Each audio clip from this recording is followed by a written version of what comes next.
Hi guys, welcome again. Strings हम जानते हैं ऑलरेडी कि स्ट्रिंग का डिक्लेरेशन किस तरह से होता है, और जब हम टेक्स्ट डेटा की बात करते हैं तो हम उसको स्ट्रिंग्स के फॉर्म में ही समझते हैं। आज की क्लास में हम स्ट्रिंग्स को और डीपली स्टडी करेंगे। यहाँ पर मैंने कुछ वेरिएबल्स को डिक्लेयर किया है। str1 I am a Python programmer, ये स्ट्रिंग मैंने डिक्लेयर की है डबल कोट्स के अंदर। str2 और हेलो ये हमारा सिंगल कोट के अंदर है, और str3 एक वेरिएबल लिया है जिसमें हमारे अल्फा न्यूमेरिक कैरेक्टर्स हैं। अल्फा न्यूमेरिक का मतलब है कि जिसमें हमारे अल्फ़ाबेट्स भी हैं, न्यूमेरिक डिजिट भी हैं और हमारा स्पेशल कैरेक्टर भी है। तो यहाँ पर भी मैंने इसको सिंगल कोट्स लिया है, और यहाँ पर मैंने ट्रिपल कोट्स के अंदर एक स्ट्रिंग जो है डिक्लेयर की है। तो देखिए, जो स्ट्रिंग का डिक्लेरेशन है वो आप डबल कोट्स के अंदर भी करेंगे तो पाइथन के अंदर वैलिड है, सिंगल कोड में लिखेंगे तो भी वैलिड है, और आप जो मल्टी लाइन स्ट्रिंग अगर हमारे पास है, जैसे यहाँ पर मैंने इसको 2 लाइन में डिक्लेयर किया है, तो उसमें आप ट्रिपल कोट्स का यूज करेंगे। इसको अगर हम रन करके देखें तो हमारे पास यहाँ पे सिंटैक्टिकल कोई भी एरर नहीं है, और इसको हम प्रिंट करा कर देखते हैं। यहाँ पर प्रिंट str1, तो ये मैंने चारों जो वेरिएबल है यहाँ पर प्रिंट कराए हैं, तो इनका हम रिजल्ट एक बार देखते हैं।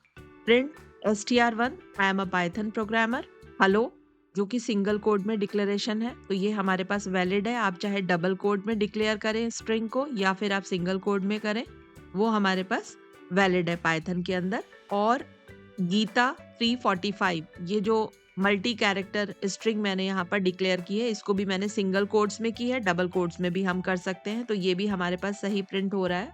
अब यहाँ पर देखिए, जब भी हमें अगर मल्टी लाइन स्ट्रिंग डिक्लेयर करने की ज़रूरत पड़ेगी तो वहाँ पर हम यूज़ करेंगे ट्रिपल कोट्स। चाहे आप डबल कोट्स 3 बार यूज़ करिए या फिर सिंगल कोट 3 बार यूज़ करिए, हमारे पास वो सारे इंस्ट्रक्शंस जो हैं पाइथन के हैं और वैलिड इंस्ट्रक्शंस हैं। अब यहाँ पर हम एक चीज़ देखते हैं, जैसे I am a Python programmer, मैं इसमें एक चेंज करती हूँ यहाँ पर, I am a Python programmer. अब इसको देखते हैं हम कि हमारे पास किस तरह से रिजल्ट प्रिंट होता है।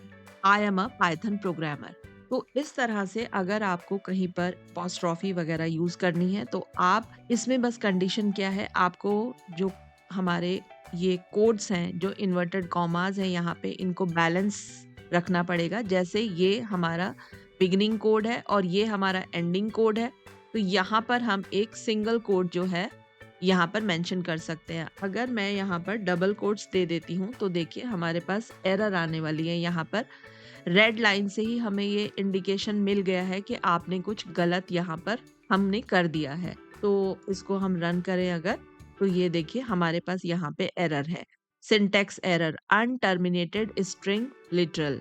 इसका क्या मतलब है? जब भी आप स्ट्रिंग की डिक्लेरेशन करते हैं तो बिगनिंग और एंडिंग ये हमारे पास बैलेंस होते हैं कोड्स, हमेशा बिगनिंग और एंडिंग। अब यहाँ पे क्या है, ये यहाँ पे बिगनिंग कंसीडर हुआ और साथ में एंड यहाँ पर कंसीडर हो गया, और इसके लिए हमारे पास कोई भी कोड नहीं है यहाँ पर। तो यहाँ पर हम क्या करेंगे, इसको चेंज कर देते हैं सिंगल कोड से। तो ये हमारे पास बिगनिंग एंड एंडिंग कोड्स हो गए स्ट्रिंग डिक्लेरेशन के, और ये यहाँ पर एज इट इज कैरेक्टर की तरह से ही प्रिंट होगा हमारे पास। तो इसको हम दोबारा से रन करें अगर, तो I am a Python programmer. ठीक है, तो ये चीज़ें हमें क्लियर है कि हम स्ट्रिंग को डबल कोट्स में भी मेंशन कर सकते हैं, सिंगल कोट्स में, और मल्टी लाइन स्ट्रिंग को अगर हमें डिक्लेयर करना है या हमें प्रोग्राम में कोई भी यूज़ करना है मल्टी लाइन स्ट्रिंग का, तो वहाँ पर हम यूज़ करेंगे ट्रिपल कोट्स का। जब भी हमारे पास कोई स्ट्रिंग का डिक्लेरेशन होता है तो वो स्ट्रिंग मेमोरी में किस तरह से स्टोर होती है, तो देखिए जैसे यहाँ पर ये एक हेलो हमने जो डेटा लिया है, str2 में हमारे पास हेलो है, उसका मेमोरी में जब स्टोरेज होगा तो किस तरह से उसे एक इंडेक्सिंग वैल्यू असाइन होती है, जैसे हेलो HELLO। अब H को यहाँ पर मिल रहा है 0 और E को 1 2 3 4। ये एक इंडेक्स है जो हर कैरेक्टर को, स्ट्रिंग में हर कैरेक्टर को एक इंडेक्स वैल्यू असाइन होती है, और वो इंडेक्सिंग हमेशा 0 से शुरू होगी और आगे इस तरह से बढ़ती जाएगी। अगर यहाँ पे हमारे पास स्ट्रिंग होती हेलो और फिर एक ब्लैंक स्पेस होता और आगे भी कोई वर्ड होता, जैसे word, hello world, blank space होता तो ब्लैंक स्पेस को भी एक इंडेक्स मिलने वाला था यहाँ पर 5 और आगे वाले कैरेक्टर्स को फिर इंक्रीजिंग ऑर्डर में इंडेक्स मिलने वाला था। तो ये हमारी है फॉरवर्ड इंडेक्सिंग और हमारी एक दूसरी इंडेक्सिंग है जो स्ट्रिंग को असाइन होती है बैकवर्ड से -1, -2, -3, -4, -5 इसको हम कहते हैं बैकवर्ड इंडेक्सिंग। नॉर्मली हम अपने प्रोग्राम्स में यूज करते हैं हमेशा फॉरवर्ड इंडेक्सिंग का ही। कोई अगर स्पेशल केस है तो उस केस में हम नेगेटिव इंडेक्स का यूज करेंगे। अब ये इंडेक्सिंग से हमें क्या मिलने वाला है? इंडेक्सिंग यहाँ जो असाइन हुई है उसके हमारे पास क्या फायदे होने वाले हैं? जैसे ये हेलो वर्ड है, यहाँ से अगर आप केवल इस लेटर को एल को यहाँ से इस स्ट्रिंग से निकालना चाहें तो निकाल सकते हैं ट्रू इंडेक्सिंग। अब हम इंडेक्सिंग के कॉन्सेप्ट को समझते हैं। ट्रू, उस इंडेक्स वैल्यू के थ्रू हम अपनी स्ट्रिंग से किसी भी कैरेक्टर को एक्सेस कर सकते हैं। तो प्रिंट str2 हम स्ट्रिंग 2 को ले रहे हैं यहाँ से और यहाँ से हम एक्सेस करना चाह रहे हैं जो 3 इंडेक्सिंग पे जो भी कैरेक्टर है वो हमें मिलना चाहिए। इंडेक्स वैल्यू हमेशा आप मेंशन करेंगे स्क्वायर ब्रैकेट्स के अंदर। तो यहाँ पर हमें मिला है L। देखिए H को 0 है, 0, 1, 2, 3। तो हमें 3 इंडेक्स पर जो भी हमारा कैरेक्टर है L वो हमें मिला है। यहाँ पर हम थोड़ा 4 चेंज करके देखें, 4, तो ये हमें मिला है यहाँ पर O। तो इस तरह से हम किसी भी कैरेक्टर को एक्सेस कर सकते हैं। हम कैरेक्टर को इस तरह से भी प्रिंट करा सकते हैं, जैसे हम कोई और वेरिएबल में इसको ले लेते हैं, num is equal to str2 और सपोज 0 इंडेक्स वैल्यू से हम एक्सेस करते हैं प्रिंट num। रन करें प्रोग्राम को तो ये हमारे पास प्रिंट हो गया है। 2 प्रिंट स्टेटमेंट है। ये वाली प्रिंट स्टेटमेंट का जो रिजल्ट है वो O है, 4th प्लेस पर जो हमारा कैरेक्टर है। और यहाँ से हमने क्या किया, इस स्टेटमेंट से हमने क्या किया है, जो 0th इंडेक्स वैल्यू पे जो कैरेक्टर है उसको यहाँ से हमने असाइन किया है एक num टाइप के वेरिएबल में और फिर प्रिंट किया है हमने num को, तो यहाँ पर मिला है हमें H। तो इस तरह से हम इंडेक्स वैल्यू के थ्रू कोई भी कैरेक्टर को अपने स्ट्रिंग से एक्सेस कर सकते हैं। एक बार हम नेगेटिव के लिए भी चेक कर लेते हैं इसको। प्रिंट स्ट्रिंग 1 में से हम लेंगे, यहाँ पर स्ट्रिंग 1 को यूज कर लेते हैं हम। स्ट्रिंग 1 इंडेक्स वैल्यू -3 यहाँ पर हम देते हैं और रन करते हैं प्रोग्राम को, तो ये हमें मिला है M। यहाँ पर देखिए ये -1, -2 और -3, -3 से हमें यहाँ पर मिला है M। स्ट्रिंग पर हम और कौन से ऑपरेशंस परफॉर्म कर सकते हैं, जैसे हमारे पास ये 2 स्ट्रिंग है, स्ट्रिंग 1 और स्ट्रिंग 2, और हमें चाहिए कि हमारे पास प्रिंट होकर आना चाहिए hello I am a Python programmer. एक लाइन में प्रिंट होकर आए I am a Python programmer. तो उसके लिए हम क्या कर सकते हैं, प्रिंट str2 में हेलो है हमारे पास और प्लस ऑपरेटर का यूज करेंगे। एक ब्लैंक स्पेस भी हम दे सकते हैं इस तरह से, प्लस और str1। ये है हमारी स्ट्रिंग कॉन्कैटिनेशन, 2 स्ट्रिंग्स को जोड़ना, और प्लस ऑपरेटर का यूज होता है स्ट्रिंग कॉन्कैटिनेशन के लिए। तो चलिए रन करें प्रोग्राम को, तो हमारे पास ये रिजल्ट है hello I am a Python programmer. अगर यहाँ पर ये ब्लैंक स्पेस हम हटा देंगे तो ये दोनों हमारे जो स्ट्रिंग्स हैं आपस में बिल्कुल यहाँ पर कोई ब्लैंक स्पेस नहीं होगा। तो ये स्पेशली हमने यहाँ पर एक ब्लैंक स्पेस डाला है। ब्लैंक स्पेस भी यहाँ पे क्या है, एज अ स्ट्रिंग की तरह से ट्रीट हो रहा है। अगर मैं यहाँ पे ब्लैंक स्पेसेस को बढ़ा देती हूँ तो हमारे पास रिजल्ट इस तरह से आने वाला है, hello I am a Python programmer. अब स्ट्रिंग को हम रेप्लिकेट भी कर सकते हैं। सपोज ये हमारी स्ट्रिंग है हेलो, तो इसको हमें 3 टाइम्स प्रिंट कराना है, तो हम इस स्ट्रिंग के लिए क्या एक्सप्रेशन लिखेंगे, स्ट्रिंग str2 और एस्ट्रिक साइन का यूज करेंगे और 3 टाइम्स इसको प्रिंट कराना है, तो str2 एस्ट्रिक 3 और प्रिंट रन करें प्रोग्राम को, तो हेलो हेलो हेलो, इस तरह से ये 3 टाइम्स हमारे पास जो है स्ट्रिंग प्रिंट होकर आ रही है।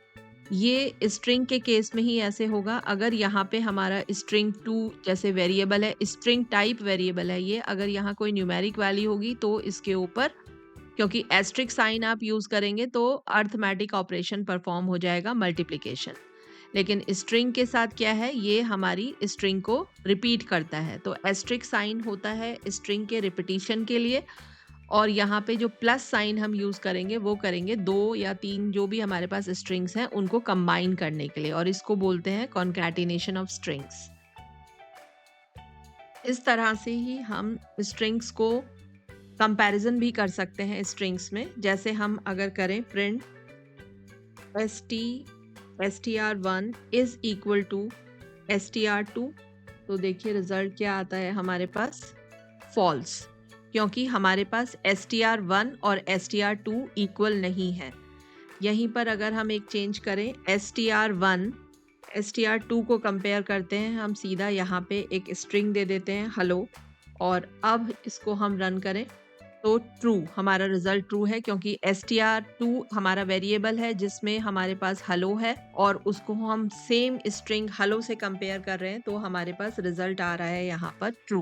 अब देखिए सपोज हमारे पास यहाँ पे मैं कर देती हूँ हेलो वर्ल्ड, और हम इसको चेक करें, str2 is less than hello world, program को रन करें तो ट्रू। str2 क्या है, इससे लेस है। कैसे लेस है इसका देखिए, ये कंपैरिजन कैसे होगा, ये हमारे जैसे डिक्शनरी में हमारे पास जो ऑर्डर होता है अल्फाबेट्स का, उसी तरह से ही यहाँ पर भी लेस और ग्रेटर या फिर इक्वल टू ऑपरेटर से स्ट्रिंग्स को चेक किया जाता है। जैसे str2 में हमारे पास हेलो है तो h इज इक्वल टू, फिर यहाँ पे h e के बराबर है ll, पूरा हेलो वर्ड तो हमारा इक्वल है यहाँ पर, लेकिन हमारे पास एक्स्ट्रा कैरेक्टर्स हैं, तो ये हमारे पास str2 जो है हेलो वर्ड से लेस है। तो इस तरह से आप कंपैरिजन ऑपरेटर्स का यूज भी कर सकते हैं स्ट्रिंग्स को कंपेयर करने के लिए। स्ट्रिंग में आप जो हैं हमारे मेंबरशिप ऑपरेटर्स का यूज भी कर सकते हैं स्ट्रिंग में किसी भी चीज को चेक करने के लिए। देखिए जो ऑपरेटर्स हैं, इसके लिए आपको ऑपरेटर्स की जो ऑपरेटर इन पाइथन की जो वीडियो है वो पूरा आप देखिए एक बार, तो सारी चीजें हमें क्लियर हो जाएंगी यहाँ पर इस वीडियो के अंदर। तो उसका मेंबरशिप ऑपरेटर का हम यूज करते हैं यहाँ पर प्रिंट h इन str2। तो इसका रिजल्ट देखते हैं हम क्या आ रहा है हमारे पास। तो ये हमारे पास रिजल्ट है यहाँ पर ट्रू।